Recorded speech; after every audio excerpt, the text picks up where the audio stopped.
Welcome to Hood Champion Boxing and Sports. In boxing, you find a way to win, or you find a way to lose. Have you guys not been paying attention, man? Jermell and Jermall. Let me tell you, this hasn't been one of the best years for the brothers.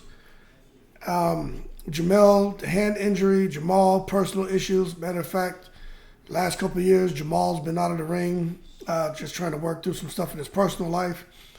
And in his fight, his first fight back, look at what he's getting blessed with.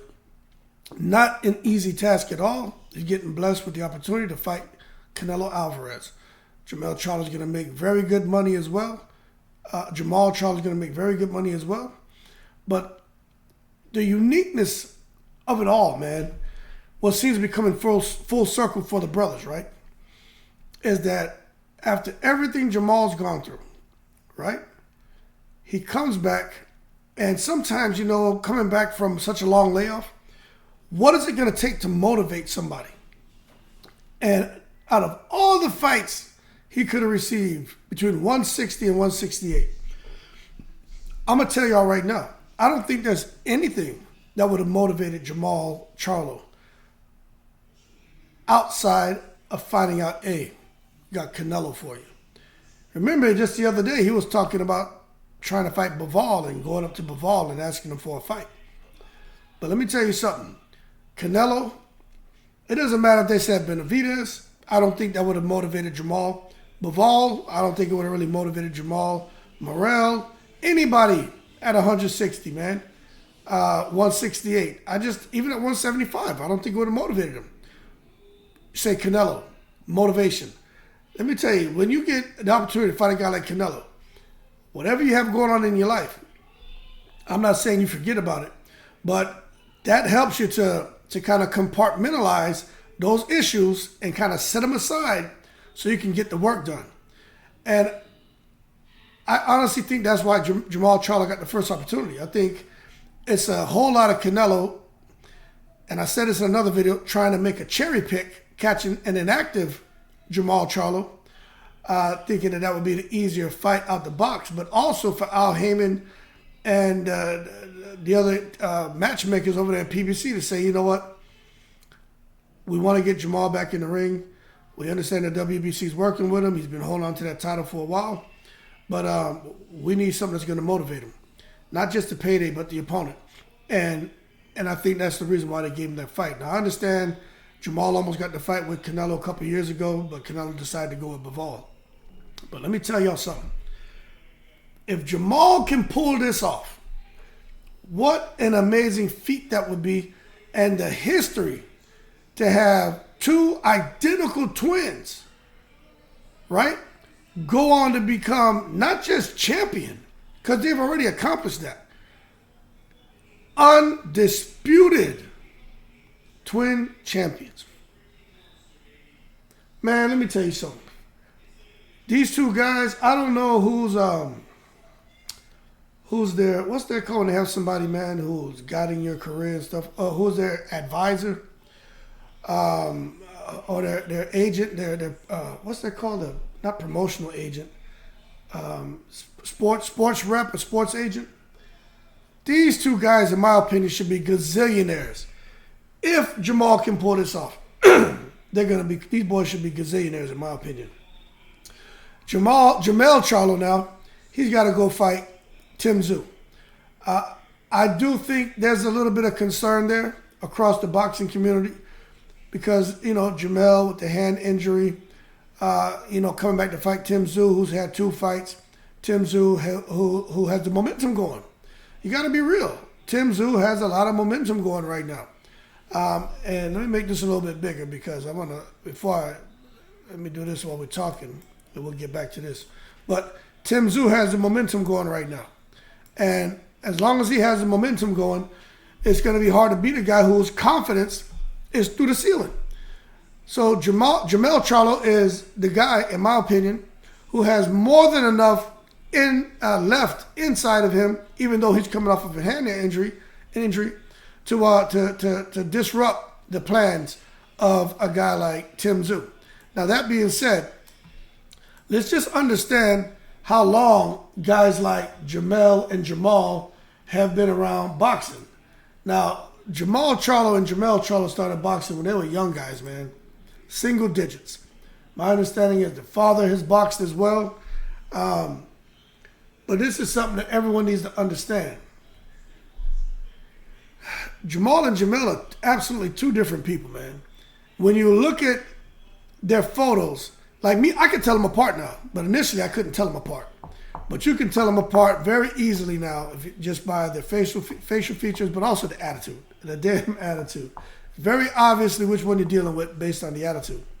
But Jermall, he turned pro in 2008. Jermell turned pro in 2007. So Jermell's been fighting a little bit longer. But when you look at the fact that they were fighting in the same weight division, and they made a decision for one brother to move up, and it was Jermall, because Jermall's he's a little bit taller than his brother, man. He stands about 6'1". Jermell is about 6 feet tall, 5'11", 6 feet. So there's a little bit of difference in height, but for the most part, these guys are identical straight down the board, man. Even when you look at the weight of a guy like Jermall Charlo fighting at 160, Jermell at 154, Jermell could easily fight at 160 as well.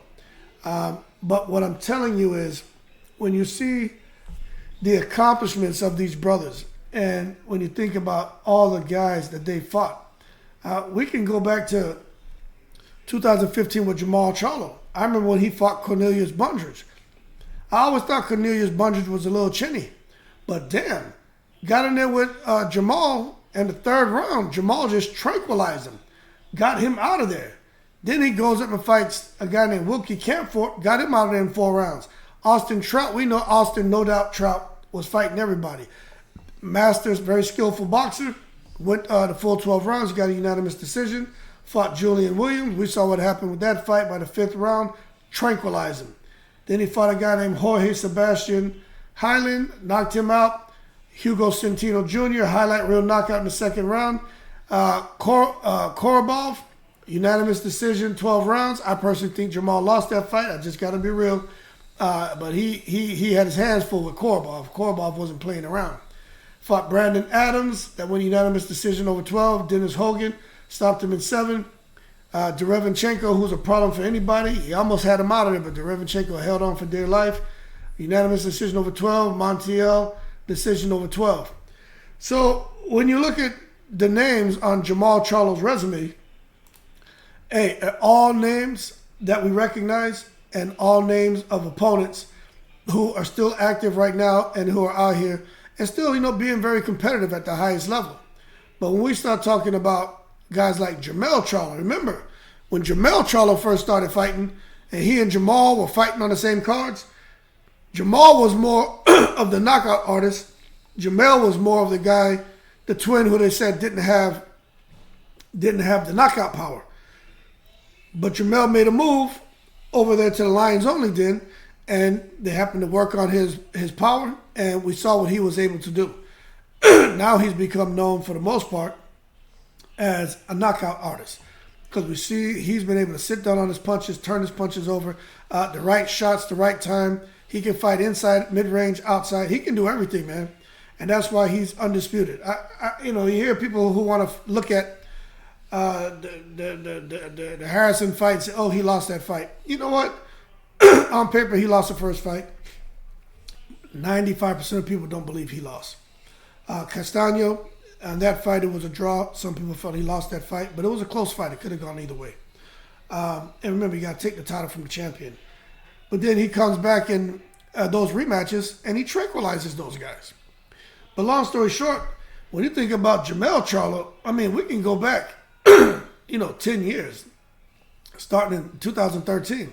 This is the fight that really, in my opinion, put him on the map, when he fought Demetrius Hopkins. That went 12 rounds. Remember, Demetrius Hopkins, the nephew of Bernard Hopkins. And Demetrius Hopkins at the time was making some noise.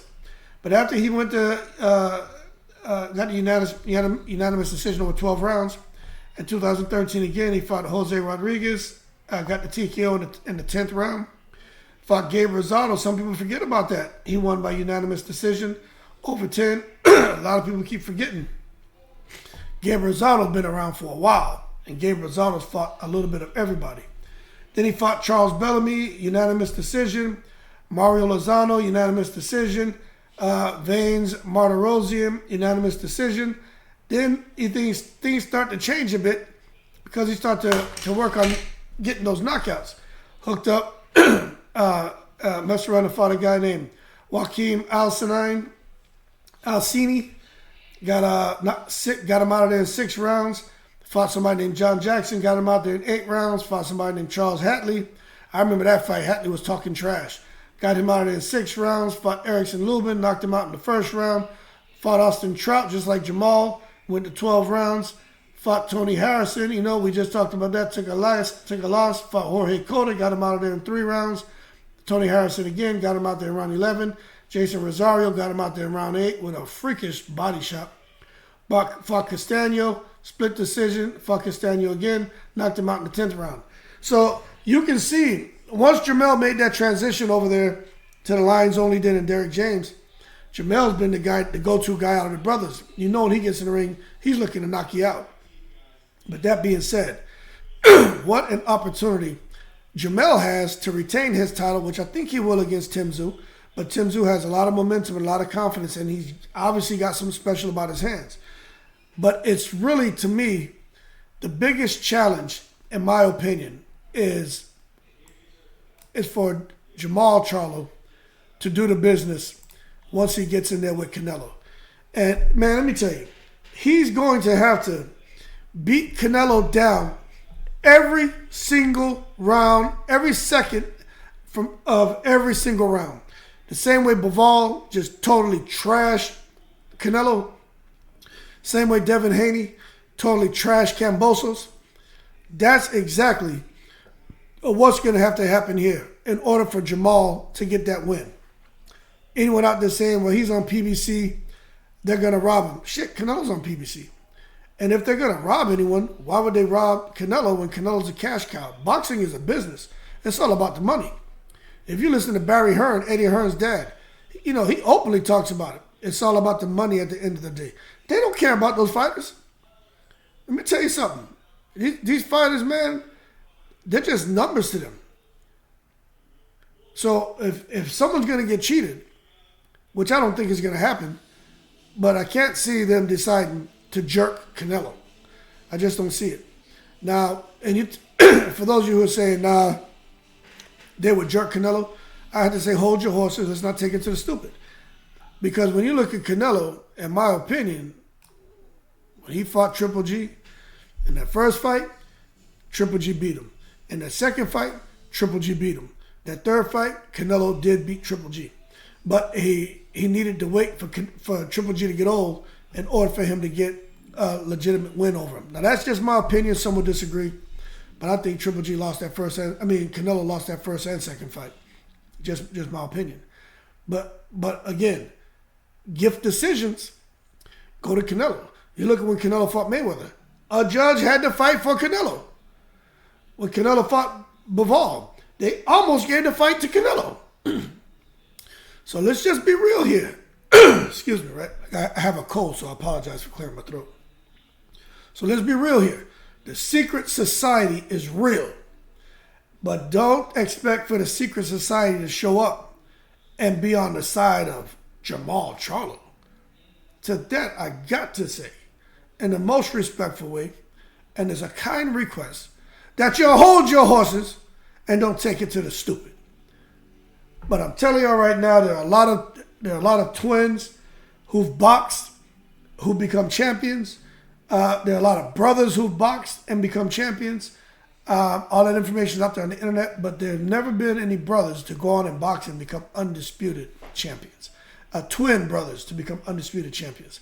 And I'm telling y'all right now, I just hope if they can get the job done right, that both of these guys get the right people involved in their careers to take them around this universe so they can make gazillions of dollars. And I'm going to go ahead and expand my picture again, my image again, right? Let me just put me over here so you can see the brother's face, because it ain't about me, it's about them. But let me tell you something. What these guys would have accomplished, and let's just be real, okay? we're all adults here, okay? Two young black boxers from Houston, Texas. The uniqueness of the fact that they're twins, they happen to be black, they happen to go on not just become champions, to become undisputed, to sit down and talk, and one brother decided to go up a weight division so he doesn't have to fight his twin, to see the adversity these guys have gone through, to know what Jermall has gone through and still going through, and to see that these guys can pull it together and get wins this year, which Jermell, to me, would be one of the biggest wins of his career, because some people are counting him out. I don't know how, but they are against Tim Tszyu. But Tim Tszyu got the momentum, so I got to be fair. But for Jermall, for everything to come full circle, all the pressure that man's been through, I get it as boxing fans. They're like, nah, he should have fought. They're frustrated. But for me, someone who's dealt with people for almost 25 years, man, let me tell you something. Those family issues, man, that's rough. That's rough. That's rough. There were some things that the WBC could have done, and I get it, but that would have exacerbated his problems, in my opinion. Another thing for him to stress and worry about. Nah, man, you want to keep him in the right space, right frame of mind, give him all the support in the world. And now he's coming back and getting the biggest fight of his career. And I like Canelo too, man. It's not even about the boxer as a person, you know. I like what I learned about these guys. Canelo and mother and father separating, being with his dad, selling ice cream, being poor, following his older brother in the boxing gym, turning pro at a damn teenage of 15, and what he's been able to do. You know, I mean, I know these guys' stories, man. I'm really up on boxing, man. Even Eddie Reynoso coming over to the States and having to leave, go back to Mexico, and finding his way back to the States. And you listen to Eddie Reynoso's story. His story is pretty rough, man. Just like the Ngannous and, you know, the Cuban boxers. And it's a lot of people, you know, some of those European fighters, man, and guys from other countries. Check out their stories. It's rough, man. But at the end of the day, I ain't gonna lie, I'm rooting for these boys, man, to get there, to become, both of them become undisputed. I think that'll be amazing. Easier said than done for Jermall, but it's doable. And I hope he can do it. That being said, y'all keep cool. Shout out to the veterans. Talk about history.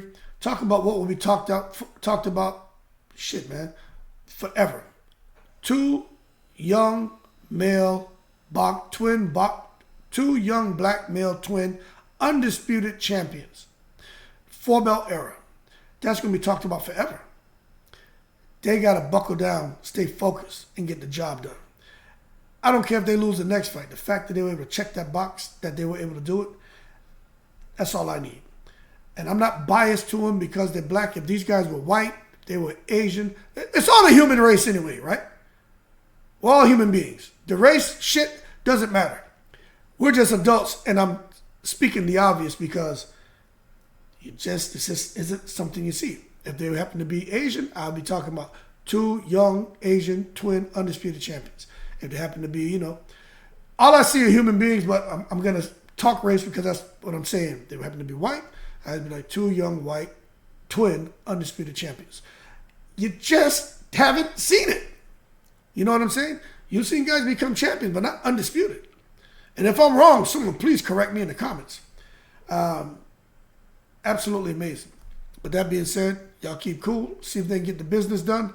But I'm rooting for them. I'm telling you, I'm rooting for them. And I'm not biased to them. My two favorite fighters are, you already know. But I just like the idea these guys been boxing since they were single digits, sticking with it, with a sacrifice through school.